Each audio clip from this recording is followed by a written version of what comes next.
Hello everyone, हम HTET PGT physics का paper continuous solve कर रहे हैं जिसमें हम 12 क्वेश्चन सोल्व कर चुके, 6 क्वेश्चन की 2 वीडियो बना चुकी मैं।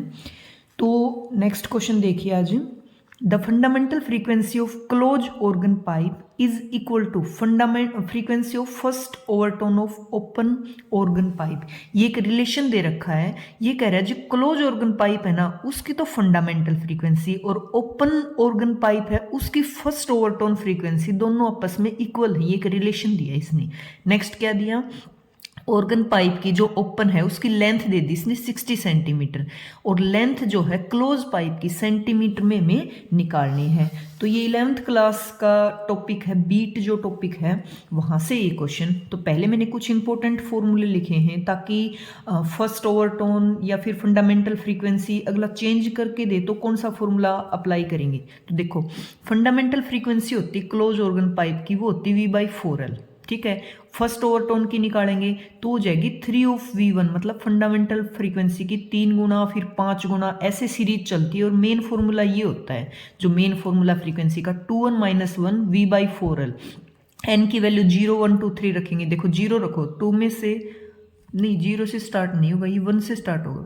1 रखो, 1 रखेंगे तो 2 - 1 1, तो यहाँ से V/4L जो कि ये दे रखा। ठीक है, 2 रखेंगे, 2 2 4 - 1 4L V/4L, 4 से 4 कट गया तो ये बना 3 V/4L, ये रहा। ठीक है, इसी तरह अगली वैल्यू रखेंगे तो सारी इसमें मैच हो रहे हैं। ये फंडामेंटल की फर्स्ट ओवरटोन, सेकंड ओवरटोन, किसके लिए? क्लोज पाइप के लिए। ठीक है, ओपन पाइप के लिए फॉर्मूला देखो क्या है। फंडामेंटल फ्रीक्वेंसी होती है इसकी V/2L, जो अपना पाइप है ऊपर क्लोज, उसकी क्या होती है, डबल होती है। क्योंकि यहाँ पे 4L था ना, 4L, तो इसका डबल करेंगे 2 2 2 जा 4, तो 2 आएगा नीचे V/2L। ठीक है, फर्स्ट ओवरटोन की फ्रीक्वेंसी जो फंडामेंटल उसकी डबल होती है, यहाँ पे डबल करेंगे 2 से 2 कट जाएगा तो V/L। ठीक है, ये देखो 2 से 2 कट गया तो यहाँ लिख दो V/L। इसी तरह नेक्स्ट चलेगी, ये सीरीज से चलती है 2V1 3V1 ऐसे, और वो वाली कैसे सीरीज से चली थी 3 5 से। क्वेश्चन देखो एक बार, जो गिवन है पहले वो लिखो। क्या गिवन हमें? फंडामेंटल फ्रीक्वेंसी है क्लोज पाइप की, वो किसके इक्वल है? Frequency of first overtone of open pipe. तो फंडामेंटल क्लोज के लिए क्या थी? V/4L। और ओपन की फर्स्ट ओवरटोन पूछी है तो सबसे पहले फंडामेंटल V/2L थी और फर्स्ट ओवरटोन की V/L थी। ठीक है, L लेंथ किसकी है? ओपन के लिए, C मीन्स क्लोज के लिए। V से V कट गया एक की वैल्यू हमें दे रखी किसकी? लेंथ ऑफ ओपन पाइप की, ये वाली गिवन है तो इसकी वैल्यू ये क्रॉस मल्टीप्लाई कर दो तो यहाँ से लेंथ ऑफ क्लोज पाइप की क्या बनेगी अपने पास? L0/4। ये 4 है ना, ये इधर जाएगा, ये इधर जाएगा, ये डिवाइड में आ जाएगा। तो ये 60 दे रखी, 60/4 किसके इक्वल आया? काटेंगे तो 15 सेंटीमीटर। तो ये जो लेंथ आ गई क्लोज पाइप की 15 सेंटीमीटर। तो ये सारे फॉर्मूले चाहो तो लिख सकते हो, क्योंकि क्वेश्चन तो फर्स्ट ओवरटोन सेकंड ओवरटोन भी दे सकता है, ये मेन फॉर्मूला है। तो अपना आंसर आ गया क्या इसमें? 15 सेंटीमीटर। नेक्स्ट क्वेश्चन देखो, नेक्स्ट क्वेश्चन है 104।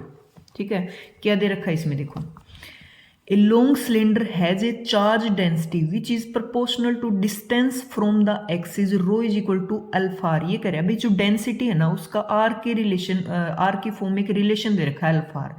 ठीक है, ये constant alpha. The expression of the electric field inside this cylinder, इस सिलेंडर के अंदर इलेक्ट्रिक फील्ड कितना होगा ये पूछ रहा है। तो क्या लगाएंगे इस पे? गॉस थ्योरम पढ़ी होगी सभी ने, गॉस थ्योरम अप्लाई करेंगे। देखो कैसे अप्लाई गॉस थ्योरम, ये गिवन रिलेशन दे रखा है। तो गॉस थ्योरम क्या होती है? E.ds क्लोज इंटीग्रल किसके इक्वल होती है? Q/ε0। ठीक है, तो ये थोड़ा सा लेंथ इसलिए लग रहा है, बिल्कुल एक एक स्टेप को एक्सप्लेन किया गया है। चाहो तो अब क्वेश्चन हम पेपर में सोल्व करेंगे तो डायरेक्ट यही वैल्यू पुट कर देंगे सबकी, जो फॉर्मूला मेन इसमें। बट मैंने लेफ्ट साइड अलग ली है, फिर राइट साइड अलग ली है, दोनों को सोल्व किया, फिर यहाँ पुट किया, फिर आंसर निकाला है समझाने के लिए जस्ट। तो देखो कैसे, लेफ्ट हैंड साइड ली हमने E.ds, ई की जगह ds होता है एरिया। एरिया किसका दे रखा है? सिलेंडर। सिलेंडर का एरिया क्या होता है? 2πRh, r उसकी रेडियस है, और h हाइट है, ठीक है। ये एरिया होता है सिलेंडर का। इक्वेशन नंबर ये मेन जिसमें पुट करना वो 1 मान लो, ये इक्वेशन नंबर 2। अच्छा अगली सोल्व करेंगे। देखो डेंसिटी होती क्या होती है, charge per unit volume. Volume क्यों लिया, एरिया क्यों नहीं लिया, क्योंकि सिलेंडर जो होता है वो 3D होता है तो वॉल्यूम लेंगे और चार्ज डेंसिटी रो लेंगे। अगर 2D होता तो चार्ज डेंसिटी कितनी होती है, सिग्मा। तो यहाँ से Q की वैल्यू क्या आ गई, rho into V. Right hand equation लो अपने चार्ज की वैल्यू निकालेंगे तो दोनों साइड कर दो integration, D Q is equal to आ गया रो डी वी, ठीक है। वॉल्यूम क्या होता है सिलेंडर का, पाई आर स्क्वायर एच, तो डी वी क्या हो जाएगा, पाई कांस्टेंट है, एच कांस्टेंट है, आर का क्या हो जाएगा 2r इंटू में डी आर। दोनों चीज यहाँ पुट करेंगे राइट हैंड जो हम वैल्यू निकाल रहे हैं। D Q is equal to क्या हो जाएगा अल्फा, मतलब डी क्यू की वैल्यू क्या है अपने पास रो इंटू डी वी, तो रो की वैल्यू तो दे रखी इसने अल्फा आर, और डी वी की वैल्यू क्या आई अपने पास अब पाई एच 2r डी आर। तो एक आर ये है, एक आर ये है, कितना हो गया आर स्क्र डी आर, कॉन्स्टेंट उनको बाहर ले लो, इनका इंटीग्रेशन करो, आर की पावर 2 है तो कितना बन जाएगा ये आर की पावर 3, आर की पावर 3/3, कहाँ से 0 से आर, रेडियस कहाँ से कहाँ वेरी करी 0 टू आर। तो क्यू की वैल्यू आ गई कॉन्स्टेंट उनको बाहर ले लो, आर पुट करोगे आर ही रहेगा। इक्वेशन नंबर 3 किस में पुट करेंगे, गॉस लॉ जो मेन फॉर्मूला लगाया था हमने, इक्वेशन 2 और इक्वेशन 3, ठीक है, दोनों वहां पुट करो। E इंटू 2πRH और राइट हैंड साइड जो ये दे रखी है Q डिवाइडेड बाई एप्सिलॉन, जो कटते उनको काट दो तो E की वैल्यू क्या आ गई alpha R square divided by 3 epsilon of R का, ठीक है। तो ये कौन सा ऑप्शन रहा इसमें, फर्स्ट ऑप्शन करेक्ट है।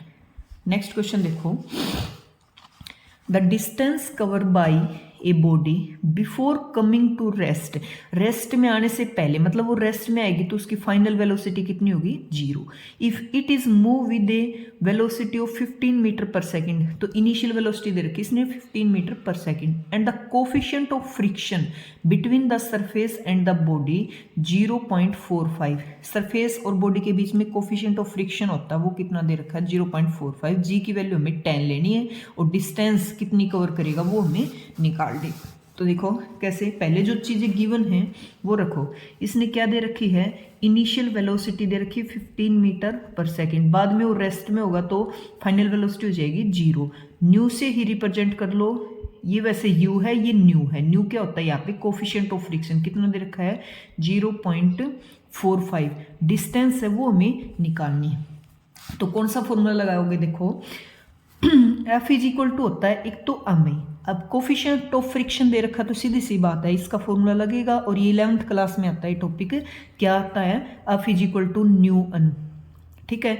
और न्यू क्या है यहाँ पे कोफिशिएंट ऑफ फ्रिक्शन, एन क्या है नॉर्मल, और नॉर्मल नीचे जो वेट होता है उसके साथ बैलेंस होता है, तो न्यू की वैल्यू हम क्या लिख सकते हैं mg। अब ये भी फोर्स है और ये भी फोर्स का फॉर्मूला है, दोनों को इक्वेट कर दो, M A is equal to आ जाएगा न्यू mg। अच्छा पहले ये समझो ये हम निकाल क्यों रहे हैं, क्योंकि अपने पास निकालनी है, क्या पूछा इसने डिस्टेंस, और डिस्टेंस के लिए क्या फॉर्मूला यूज करेंगे v square minus u square is equal to 2as, तो ये तो निकालनी है, ये दोनों चीज गिवन है, तो a एक्सेलेरेशन निकाल ले, एक्चुअल में वो गिवन नहीं है, जो डाटा गिवन है उससे जो नहीं है वो निकाल लेंगे, ठीक है। m से m कैंसिल, तो एक्सेलेरेशन की वैल्यू आ गई न्यू g, न्यू की वैल्यू दे रखी है, कितनी दे रखी है 0.45, और g की जगह इसने कितना बोला है यूज करो 10, तो एक्सेलेरेशन की वैल्यू आ गई यहाँ से देखो 100, इससे कटेगा तो 4.5, माइनस की लेंगे क्योंकि वो जो ऑब्जेक्ट है वो रुक रहा है, तो रिटार्डेशन यूज करेंगे यहाँ पे मीटर पर सेकेंड स्क्वायर। अब इसमें फॉर्मूले में पुट कर दो, जो डिस्टेंस का फॉर्मूला है क्या है v square minus U square is equal to 2as, v 0 है, u की वैल्यू कितनी दे रखी है 15 का square is equal to 2, a की वैल्यू कितनी है बताओ, अभी जो हमने निकाली 4.5, ठीक है, और s की वैल्यू s ये माइनस का है, तो यहाँ से s कितना हो जाएगा डिस्टेंस 15 का स्क्वायर कितना होता है 225, और डिवाइडेड बाई कितना है 2 इंटू में 4.5। अब इनको काटो, काटने के बाद देखो 4 पे जाएगा, कंप्लीट कटेगा है 25 मीटर, ठीक है, 25 मीटर आ गया, ये माइनस का कैंसिल होके प्लस हो जाएगा, तो जो डिस्टेंस आ गई 225 मीटर पूरी, काट के देख लेना, मैंने काटा है पूरा डिवाइड हो जाएगा ये, तो ये जो इसका आंसर होगा वो 25 मीटर है, ठीक है। बिल्कुल आसान सा क्वेश्चन था, मोशन की 3 इक्वेशन होती हैं, ये उसी पे बेस्ड था।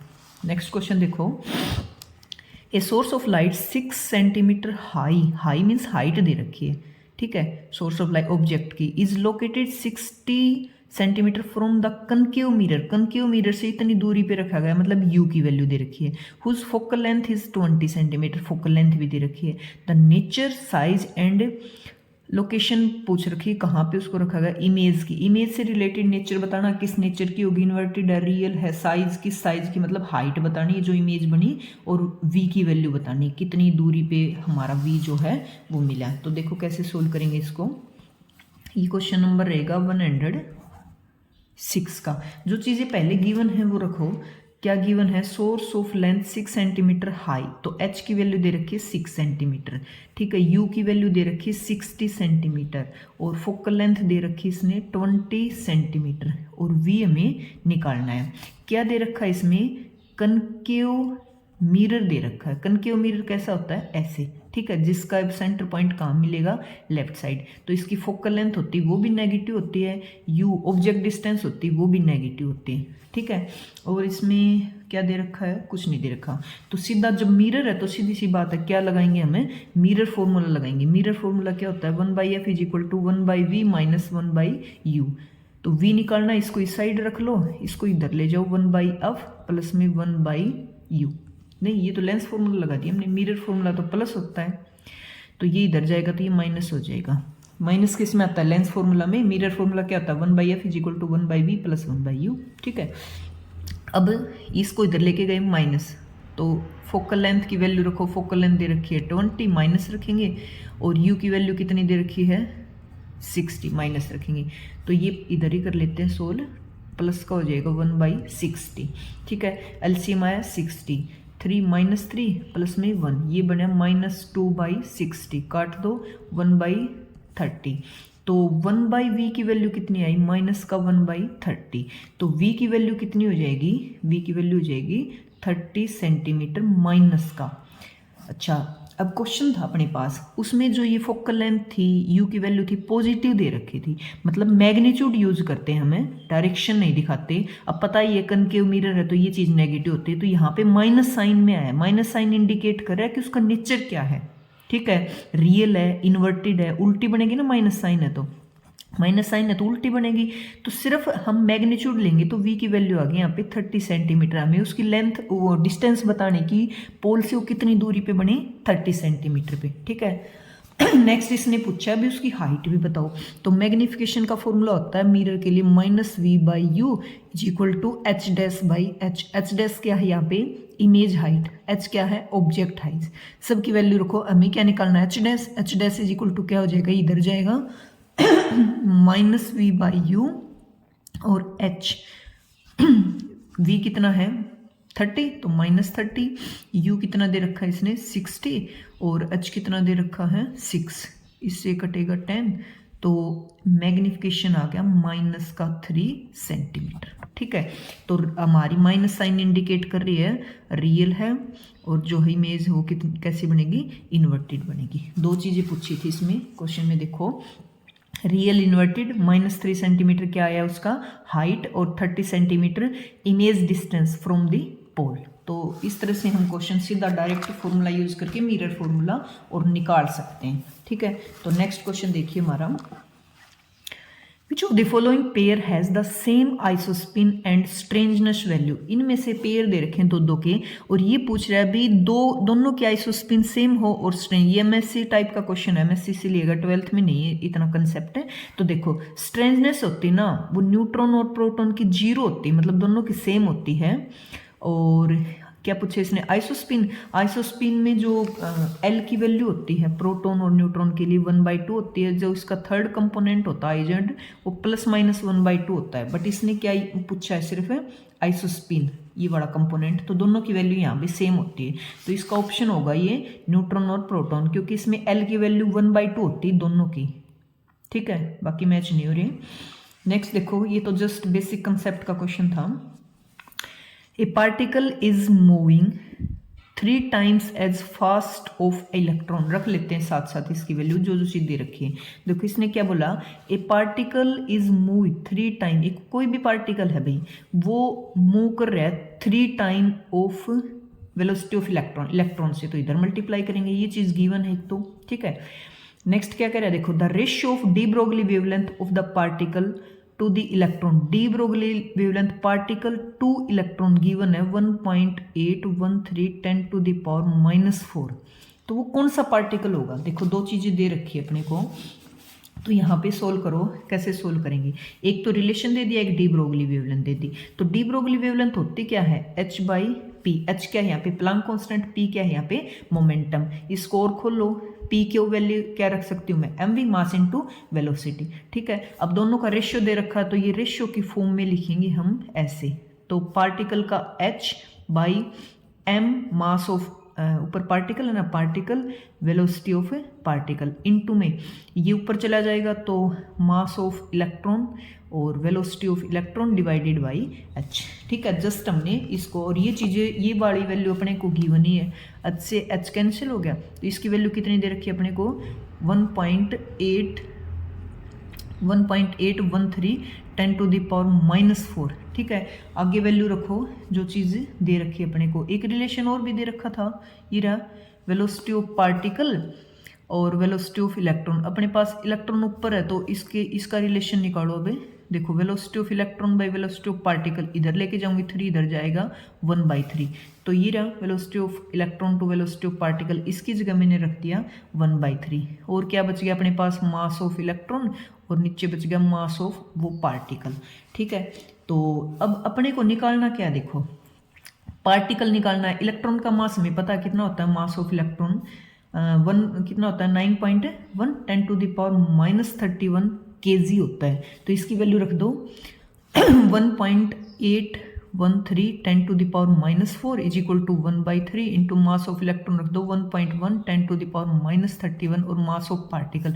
मास ऑफ पार्टिकल आते हैं हमें अंदाजा हो जाएगा वो किस टाइप का पार्टिकल है, वहीं पूछा है इसने। तो देखो इसको इधर लेके जाऊंगी, ये 1/3 इंटू में 9.1 10 टू द पावर -31, ये इसके नीचे आ जाएगा 13 10 टू द पावर -4, -4 +4 हो जाएगा, और ये 3 से काट दो इसको। तो मास ऑफ पार्टिकल कितना बना अपने पास, काटने के बाद इसकी 10 टू द पावर वैल्यू कितनी बनी 27, और ये कितनी बनी, इसको काटेंगे तो 1.67 ये बनेगा भाई kg, ठीक है। तो ये किसका मास होता है, ये वाला, तो प्रोटॉन का और न्यूट्रॉन का दोनों का ही मास होता है 1.67 10 to the power -27। Mass of electron, mass of proton, mass of neutron तो याद ही है सबको। तो ये किसके साथ मैच हुआ, मास ऑफ प्रोटॉन और न्यूट्रॉन के साथ, ठीक है। एक बार ऑप्शन में देखते हैं, photon, neutron, alpha particle, neutron. तो ये न्यूट्रॉन का मास है, यहाँ पे प्रोटॉन होता है ना इसकी जगह, तो भी वही आंसर होता है क्योंकि प्रोटॉन न्यूट्रॉन का मास लगभग सेम होता है। और अपने पास जो वैल्यू आई वो किससे मैच हो रही है, न्यूट्रॉन और प्रोटॉन से। प्रोटॉन दे ही नहीं रखा है, फोटोन दे रखा है, ठीक है। तो आज के लिए इतने ही क्वेश्चन करेंगे, 6 क्वेश्चन हो गए शायद अपने। तो बाकी नेक्स्ट वीडियो में करेंगे ऐसे ही कंप्लीट एक्सप्लेनेशन के साथ, और ट्रिक भी बताऊंगी। अभी ये जस्ट सोल्व कर रहे हैं हम, समझने के लिए बिल्कुल वो कर रहे हैं खोल के, तो थोड़े लेंथी लग रहे हैं क्वेश्चन, इतने लेंथी है नहीं। तो थैंक यू।